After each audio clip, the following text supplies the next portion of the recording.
오늘 함께 나눌 말씀의 제목은 예수님이 차려주신 조반입니다. 성령 강림절날 성찬을 함께 나누면서 함께 나눌 말씀입니다. 모쪼록 말씀을 준비하고 또 예배를 준비하면서 기도했던 기도의 제목이 하나님, 오늘 우리가 예배 드리는 이 장소가 갈릴리 해변 같았으면 좋겠습니다. 그 갈릴리 해변에서 예수님을 만나고 또 예수님 차려주신 조반을 먹었던 그 제자들처럼 우리도 그 은혜를 얻었으면 좋겠고 누릴 수 있으면 좋겠다 기도하고 준비했습니다. 모쪼록 주의 은혜가 함께한 저와 함께한 여러분들 모두에게 함께 하시기를 주의 이름으로 축복합니다. 빈 무덤에 여자들이 찾아가서 그 천사로부터 들었던 첫 번째 메시지가 뭐냐 하면 갈릴리에서 만나시겠다 하는 거였습니다. 마가복음 16장 7절에 기록되어 있는데 이 천사가 여자 마리아에게 전해준 말씀이 이거였어요. 너희보다 먼저 갈릴리로 가시나니 전에 너희에게 말씀하신 대로 너희가 거기서 배우리라. 이 말을 제자들에게 전하라고. 도망갔던 사람들, 부인했던 사람들, 실패한 사람들, 그 사람들에게 가서 갈릴리에서 그를 다시 만나게 될 거다. 그러니까 너희도 거리로 가라고. 근데 천사의 말을 이렇게 곱씹어 보면 한두 번 그렇게 말씀하신 건 아닌 것 같아요. 몇 번이나 우리가 혹시 떨어지게 되거든, 혹시 헤어지게 되거든, 혹시 함께 있지 못하게 되거든, 혹시 내가 여러 번 말했던 것처럼 십자가를 지고 죽게 되거든, 내가 다시 살아날 건데 그때가 되거든 갈릴리에서 다시 만나자. 그러니까 제자들, 예수님이 부활하신 것을 확인한 제자들이 갈 곳은 갈릴리인 겁니다. 거기서 만나기로. 처음에 믿지 않았던 제자들도 예수님 부활하신 것을 확인했으니까 그 말씀을 따라, 또 잊어버렸어도 마리아가 전해준 말씀을 따라 갈릴리로 가는 것. 근데 문제는 갈릴리로 가는데 거기서 어디쯤이요? 약속이란 게 매번 그렇지 않아요? 명확해야 되잖아요. 언제라든지, 몇 날이라든지. 몇 시는, 이때는 몇 시라는 게 안 될 때니까 저녁 무렵이라든지 새벽이라든지 이런 말이라도 있어야 될 텐데 그런 말이 없었던 겁니다. 갈릴리까지 도착하는 것도 쉽지는 않았겠으나 어떻게든 도착을 했어요. 부인하던 베드로도 거기 왔고 다른 제자들보다 훨씬 더 멀리 도망갔다가 부활하신 예수님 제자들이 다 만날 때 혼자 못 만났던, 그래서 그 못자국에, 그 창자국에 손을 넣어보기 전에는 믿지 못하겠다고 말하던 도마도 거기에 함께 있었습니다. 근데 언제까지 기다려야 될지 잘 모르는 거예요. 정확히 여기가 맞는지도 확신이 없는데 언제까지 기다려야 될지 잘 모르겠으니까 제자들 중에 베드로가 이렇게 말한 겁니다. 21장 3절이요. 같이요, 시작. 시몬 베드로가 나는 물고기 잡으러 가노라 하니 그들이 우리도 함께 가겠다 하고 나가서 배에 올랐으나 그날 밤에 아무것도 잡지 못하였더니. 언제인지 잘 모르니까 그런 겁니다. 그러니까 이 자리에 이 베드로와 제자들이 물고기를 잡으러 간 것이 믿음이 없어서 한 게 아니라 다시 예수님을 따르기 전으로 돌아가려고 그랬던 게 아니라 이제는 사도의 직분을 버리고 어부가 되겠다는 뜻이 아니라, 물고기가 아니라 사람을 낚는 어부가 되게 하리라 하셨던 예수님의 말씀을 부인하고 거절한 게 아니라 시간이 남은 거예요. 마침 잔뼈가 굵었던 그 갈릴리 호수, 갈릴리 바다 그 옆에 있었던 거고 거기에 내가 익숙한 배가 있고 내가 익숙했던 그물이 있었던 겁니다. 논이 뭐 하겠어요? 거기나 잡으러 가자. 그랬는데 그날 고기가 안 잡히는 겁니다. 한 마리도 안 잡히는 거예요.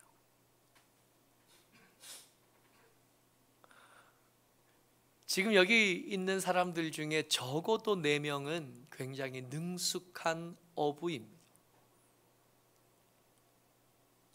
고기를 못 잡는 게 정상이 아니에요. 한번 꼽아보면 평생에 한 마리도 못 잡고 밤을 지새 본 날은 흔치 않은 겁니다. 흔치 않은데 절대로 잊어버릴 수 없는 하루가 있는 거죠. 그날죠. 예수님이 나를 따르라 하셨던 그날. 그날도 밤새도록 그런 날이 잘 없는데 한 마리도 못 잡았거든요. 한번 생각해 보자고요. 지금 그물을 내립니다. 밤새 그물을 내려요. 한 번, 한 마리도 안 잡혀요. 2번, 또 안 잡혀요. 3번, 또 안 잡혀요. 지금부터는 그저 그냥 고기를 잡는 게 아닌 게 되는 거예요. 끌려 들어가는 거예요. 그날 나는 죄인입니다. 나를 떠나십시오라고 말하면서 예수님을 어려워했던 그날로 다시 돌아간 거예요. 예수님이 부르실 때 그 그물이 얼만지, 이 배가 내게 얼마나 중요한지 하나도 생각이 안 나던 그날로 차츰차츰 끌려 들어가는, 그물을 내렸다가 올리는 횟수가 반복되면 반복될수록 이제는 고기가 있는 게 더 이상한 날이 되어지는 거. 그때 예수님이 그랬거든요. 깊은 데 가서 그물을 내려봐라. 오늘은 뭐라 그러셨냐면 배 오른쪽에 그물을 내려봐. 깊은 데와 오른쪽이 아마도 단어가 다르지만 그게 다르게 들리지 않았을 겁니다. 예수님이 다시 내게 찾아와 주신,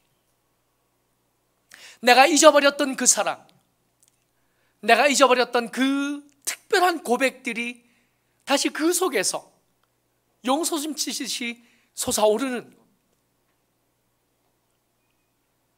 이러고 있을 때가 아니에요. 옆에 요한이 그럽니다. 주님이시다. 얼른 가까이 다가가야 됩니다. 얼른 가까이 다가가야 되는데 보니까 벗었어요. 벗은 모습으로 예수님께 다가갈 수는 그래서 입습니다. 오늘 우리가 읽은 말씀에 배와 육지의 거리가 한 50칸쯤 되었다 그래요. 50칸쯤 되면 90m쯤 됩니다. 가깝지 않다고요. 수영장 가서, 이게 보통 25m 풀이잖아요. 수영장 가면 90m쯤 되면 4번이요. 100m쯤 수영하려면 제가 3분 한 30초에서 40초 사이 걸리거든요. 걸으면서 생각할 때도 있는데 매일 수영하니까 수영하면서 생각이 많아져요. 이제 수영 자체는 어렵지 않게 됐으니까. 빨리 가려고 몸부림치지 않고 그냥 느긋하게 수영하면 수영하다가 이런저런 생각이 참 많아요. 기도도 하고요. 이런저런 생각들 합니다. 50칸면 가깝지 않아요. 90m면 수영하면서 가면 한 3, 4분씩 걸리는 시간. 무슨 생각을 했을까요? 문득 생각났을 겁니다. 겉옷을 두르기는 했으나 나 같은 사람이 예수님께 가도 되나? 생각 없이 물에 뛰어들기는 했으나 예수님을 만날 준비가, 예수님을 만날 자격이 전혀 없으니 헤엄을 치면서 조금씩 더 크게 생각나지 않았을까요? 나 예수님 모른다고 했었는데, 나 예수님 버려두고 도망갔었는데, 얼른 겉옷을 주워 입기는 했으나 이 겉옷, 주워 입은 이 겉옷으로 예수님 앞에 설 만한 자격을 대신할 순 없을 텐데, 가다가 중간쯤 괜히 뛰어들었나? 그냥 다른 제자들처럼 혼자 튀지 말고 제자들 배에 타고 그물을 끌고 천천히 올 텐데 그들과 함께 올 걸 그랬나? 차라리 여기서 콱 빠져 죽으면 좋겠다 하는 생각 들지 않았을까요? 짧지 않은 시간 한 3, 4분 동안 무슨 생각을 했을까요? 주 앞에 나오기는 했으나 자격이 없고, 주 앞에 나가기로 시작은 했으나 생각보다 먼 길, 생각보다 버거운 길에 괜히 왔나 하는 생각이 들지 않았을까요? 마치 우리처럼 말입니다. 예배를 시작할 때마다 회개 기도하고 대표 기도를 맡을 때마다 첫 번째 기도 제목은 하나님, 부족하고 모자란 우리인데 언제까지 그러냐고요. 우리 언제까지 부족해요? 우리 언제까지 모자랍니까? 기껏 준비한 겉옷이 여전히 지저분하고 그 겉옷으로 가린다고 해서 다 가리지 못할 흉측하고 추한 모습이 가득한 채로 언제까지 그렇게 여기 오냐고요. 고민이 많아지는 거예요. 예수 믿은 지 벌써 20년 넘었는데,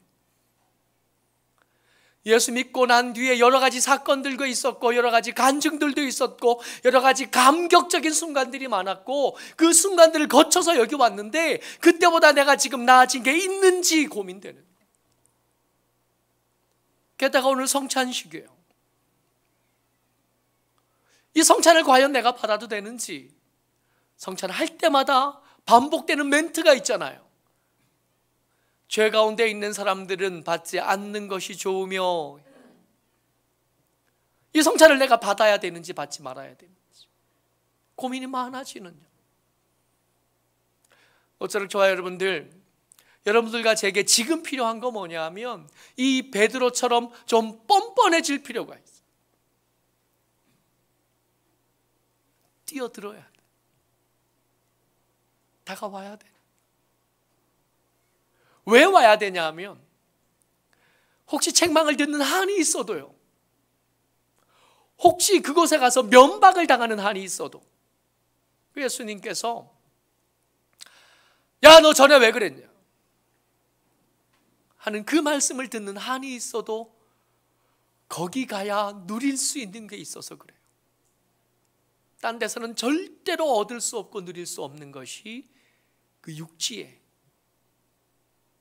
예수님이 여전히 제자들을 얘들아 하고 부르신 그 자리에 있기 때문에 그렇습니다. 여러분, 우리의 자격이 있어서 여기 온 게 아니라 예수님이 준비해 주신 그 은혜가 여기 있기 때문에 민망하지만 올 수밖에 없었던 겁니다. 오늘 설교의 제목이 예수님이 차려주신 조반이에요. 아침 식사요. 그렇게 우여곡절 끝에 담뿍 젖은 겉옷에 물 뚝뚝 떨어지는데 그 모습으로 도착한 이 베드로가 와서 보니까, 그 제자들이 도착해서 보니까 거기 뭐가 있었냐면 21장 9절입니다. 같이요. 시작.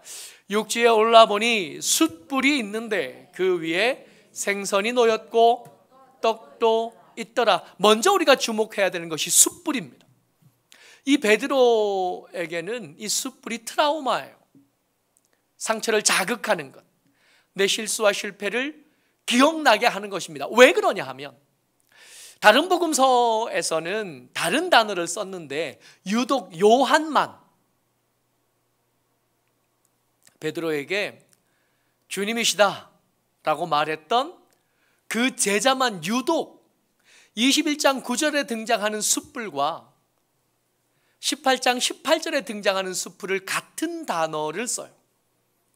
다른 복음서에서 보면 그냥 불을 피웠다라고 되어 있는데 요한만 그날 그 대제사장 집에 피워놓은 불이 그냥 불이 아니라 숯불이었다라고 써요. 그러니까 베드로가 그 다져진 겉옷과 50칸을 수영해서 도착한 그 해변에 올라와 보니까 예수님이 숯불을 피워놓은 거예요. 생각나라고. 그때 네가 나를 모른다고 말했던 그 자리, 그 분위기가 생각나라고. 좀 전에 지난 밤새 한 마리도 못 잡았던 그때처럼, 그 처음에 감격적이고 가슴이 충만했던 그날처럼 내 실패도 이 자리에서 떠올리라고. 18장 18절입니다. 같이요, 시작. 그때가 추운 고로 종과 아랫사람들이 불을 피우고 서서 쬐니 베드로도 함께 서서 쬐더라. 여기서 이 불이 21장 9절에 쓰여졌던 숯불과 같은 단어예요. 다른 복음서에서는 그냥 다른 단어인데 요한만 이것을 유독 그렇게 썼습니다. 요한이 눈치챈 게 있었어요. 요한이 더 늦게 온 거잖아요. 베드로가 먼저 도착했고. 그러니까 늦게 도착해 보니까 요한이 보기에 이 분위기가 어떠냐 하면 숯불 앞에 넋을 놓고 앉아있는 베드로, 그를 지그시 바라보시는 예수님 사이의 기류가 평범하지 않은 거예요. 그냥 뛰어들 때는 그저 반가울 거라고 생각했는데 그저 좋아서 찾아온 거고 얼싸안고 뭐 그런 분위기 아닌 거예요. 예수님이 숯불 피워두신 겁니다. 그 상처 예수님만 용서해 주실 수 있고 예수님만 회복시켜 줄 수 있는 그 상처요. 거기서 예수님이 꺼내 주시지 않으면 베드로는 평생 숯불을 볼 때마다 그날이 생각나요. 밥 먹을 때마다, 전도하러 다니면서 야영할 일, 노숙해야 될 일이 많을 텐데 그때 불을 피울 때마다 다시 그날로 끌려 들어갈 수밖에 없습니다. 내가 그날 이 숯불 앞에서 예수님 모른다고 했지. 내가 이 숯불 앞에서 예수님을 저주하고 맹세하고 나는 아니라 그랬지.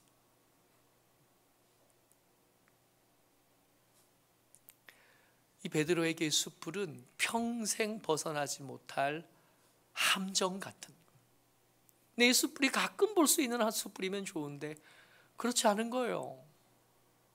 매일 봐야 돼. 매일 몇 번씩 봐야 되는 거야. 만약에 예수님께서 이 사람을 이 숯불 그 상처에서 꺼내주지 않으시면 베드로는 평생 불구로 살 수밖에 없습니다. 영적인 장애로, 남들이 웃을 때 웃을 수 없고 남들이 자유할 때 자유를 누릴 수 없고 남들이 감사할 때 감사보다 죄책감에 시달리는 사람이 될 수밖에 없습니다. 예수님께서 저를 건져내고 싶으셨다. 오늘 성찬을 받는 여러분들과 제가 이 숯불 앞에 있었으면 좋겠습니다. 굳이 갈릴리로 부르셔서 숯불을 피워두고 그 위에 생선과 떡을 구우시면서 베드로를 먼저 거기에 오게 하셨던 예수님의 그 배려가 우리에게도 있었으면 좋겠습니다. 그래서 거기서 이제 자유로워졌으면 좋겠습니다. 이제 거기서 옛날에 시달리지 말고 옛날처럼 실수를 반복하지 말고 이제 다른 사람으로 설 수 있었으면 좋겠습니다. 21장 12절 말씀입니다. 같이 읽어요. 시작. 예수께서 이르시되 와서 조반을 먹으라 하시니 제자들이 주님이신 줄 아는 고로 당신이 누구냐 감히 묻는 자가 없더라.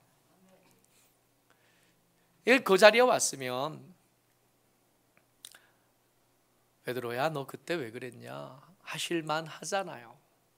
이 상처 입은 이 사람, 그 숯불만 보면 다시 매여 죄책감에 시달려야 될 이 사람을 회복하게 하는 예수님의 방법이 뭐냐 하면 먹이는 거였어요. 그러고 보니 한 마리도 못 잡고 빈 그물을 내렸다 올렸다 할 때 예수님께서 무태서 제자들에게 말을 거시는데, 그때 뭐라고 말을 거셨냐 하면 얘들아 그랬어요. 파이디아라는 헬라어입니다. 아빠가 아들 부를 때 쓰는 거예요. 가장 일상적인 단어. 얘들아, 여전히 예수님은 멀리 도망간 이 제자들, 모른다고 부인하는 이 제자들은 불러다가 밥 한 끼 사서 먹여야 될 사람이었던 겁니다. 실수했으니까, 자격을 잃어버렸으니까 이제는 다시는 보지 않아야 될 사람이 아니라 불러다가 밥 한 끼 먹였으면 좋겠다. 언뜻 만나면 밥은 먹었냐? 물어봐야 될 제자예요. 아침에 나갔다가 저녁에 아이들이 돌아오면 성적이 얼마였는지, 실적은 좀 있었는지, 공부는 열심히 했는지가 아니라 끼니는 거르지 않았는지가 걱정되는, 배가 고프지는 않은지, 혹시 밖에 나가서 배를 골지는 않았는지 그게 걱정되는, 이 실패한 제자들이지만 그럼에도 불구하고 상처투성이로 돌아온 제자들이지만 그럼에도 불구하고 예수님은 그에게 반드시 해야 될 이런저런 이야기들보다 더 중요한 건 뭐냐 하면, 밤새 빈 그물줄에 힘들었을 이 제자들 밥 먹이는 일이 예수님께는 더 중요했던. 밥은 먹었냐? 아침은 자셨어요? 그냥 가지 마시고 식사하고 가셔요. 식구가 된 거예요. 예수님께 이 실패하고 못난 제자들은 식구였습니다. 먹여야 될 사람. 한 끼라도 거르지 않았으면 좋겠다 걱정되는 제자들이었던 겁니다. 모쪼록 여러분, 그냥 가지 마시고 밥 먹고 가세요. 다음 주 주일날 저녁에 우리 저녁 전체 식사를 하러 갈 텐데 웬만하면 오셔서 같이 식사해요. 그랬으면 좋겠습니다. 뭐 대단한 신학이 우리를 바꾼다고요? 뭐 대단한 논리와 철학이 우리를 바꾼다고요? 걷어먹이신 예수님의 사랑이 우리를 바꿉니다. 예수님에게 쌓인 말들이 태산 같잖아요. 그렇게 다 먹이신 뒤에 베드로, 그 상처 많은 사람에게 예수님 말씀하셨어요. 말은 길지만 15절도 16절도 17절도 예수님이 하신 말씀은 이거예요. 요한의 아들 시몬아, 내가 나를 사랑하느냐? 왜 세 번일까 꼼꼼히 생각해 보는데 이유가 그렇게 많지 않아요. 왜 세 번이냐 하면 모른다고 세 번 말했거든요. 그걸 번복할 수 있게 해주신 것 같아요. 숯불을 피워서 그날로 끌고 가신 예수님께서 난 예수님 모른다고 말했던, 나는 아니라고 말했던 예수님 베드로의 그 입으로 아닙니다, 나는 예수님 사랑합니다. 아닙니다, 내가 예수님 사랑합니다. 아닙니다, 그때는 제가 맨정신이 아니었습니다. 제가 예수님 사랑합니다. 꼬박꼬박 손가락으로 꼽듯이 그때의 실수를 번복할 수 있는 기회를 굳이 세 번이나 같은 말씀을 반복해 가시면서 말씀해 주신 겁니다. 어떠세요, 여러분? 예수님 사랑하십니까? 한때는 예수님 사랑한다고 말씀드리기에 그렇게 꺼리낌도 없고 불편함도 없었는데 오래됐더라고요. 예수님 사랑합니다 라고 말한 지 꽤 많은 시간이 지난 것 같아요. 옆에 사람한테 한번 물어보실래요? 예수님 사랑하십니까?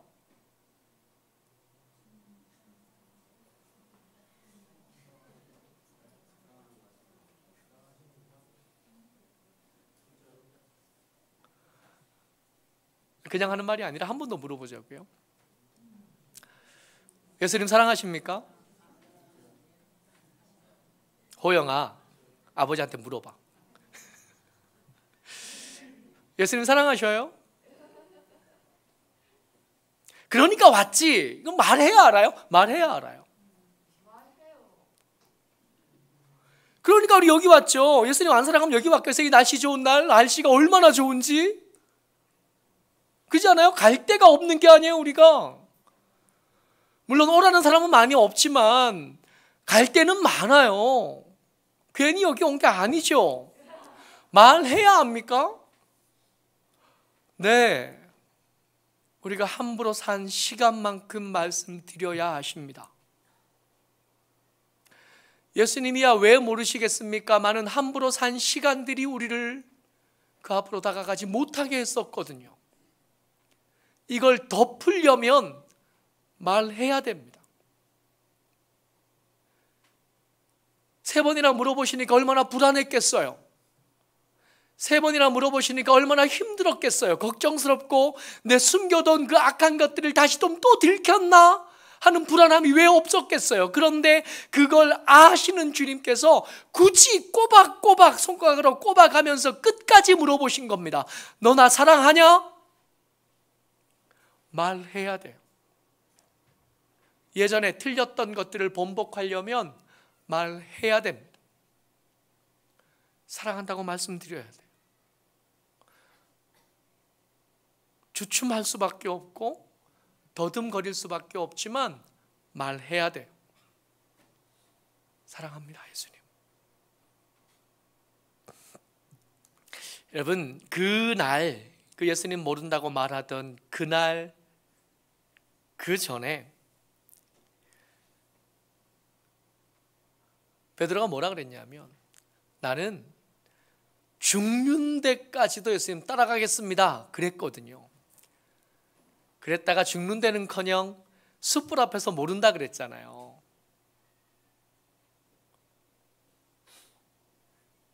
그런 베드로에게 예수님께서 진지하고 무거운 이야기를 시작하십니다. 21장 18절인데요 19절까지 좀 더 천천히 그 분위기를 좀 떠올려 보시면서 같이 읽습니다. 시작. 내가 진실로 진실로 내게 이르노니 내가 젊어서는 스스로 띠뛰고 원하는 곳으로 다녔거니와 늙어서는 내 팔을 벌리리니 남이 내게 띠우고 원하지 아니하는 곳으로 데려가리라.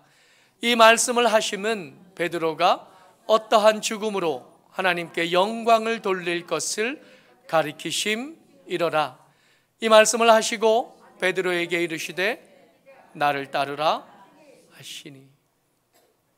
그날엔 예수님 뭐라 그러시냐면 네가 닭 2번 울기 전에 나를 모른다고 3번이나 말할 거야 그러셨거든요.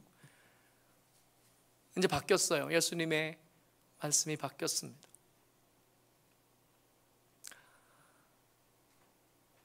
죽는 데까지 나를 따라올 수 있게 될 거고 그러니 지금부터 나를 따라오라. 여러분 갈릴리에서 무슨 일이 있었던 거냐 하면 부활하신 예수님께서 그 제자들을 다시 만난 자리에서 숯불 피우고 생선 굽고 떡 구우시면서 그들에게 무슨 일을 하신 거냐 하면 나는 아직 너를 포기하지 않았고 나는 여전히 너와 함께 있겠다 말씀하신 겁니다. 회복할 수 없는 상처 가운데서 그들을 건져내신 겁니다. 더 이상 이제는 숯불을 봐도 상처가 되지 않아요. 아니 잊어버린 게 그래서 없던 일로 된 거라서 잊어버린 게 아니라 상처도 있지만 그 숯불 앞에서 먹었던 생선과 예수님 손수 구우신 떡도 있는 거예요. 그러니까 이게 부끄럽지만 반드시 부끄럽진 않아. 부끄러움보다 더 큰 예수님의 건져주신 은혜가 그 숯불에 있는 거예요. 그래서 이제는 숯불이 싫지 않아요. 그때는 불가능하던 일들이 이제 가능하게 되었습니다. 예수님 손 내밀어 주셨고 동행으로 인정해 주셨으니 그 손 잡고 함께 갈 수 있게 된 겁니다. 함께 해주시겠다 말씀하셨고 건져주셨고 다시 세워주신. 어쩌록 저와 여러분들, 이제 우리가 성찬을 함께 나눌 텐데 예수님이 우리와 함께 계시는 것, 우리를 건지시는 것, 그리고 다시 우리를 세우셨던 그 은혜가, 그 갈릴리 해변에서 있었던 그 은혜가 오늘 성찬을 나누는 중에 우리 가운데도 있어지게 되시기를 주의 이름으로 축복합니다. 아멘. 성찬을 시작합니다.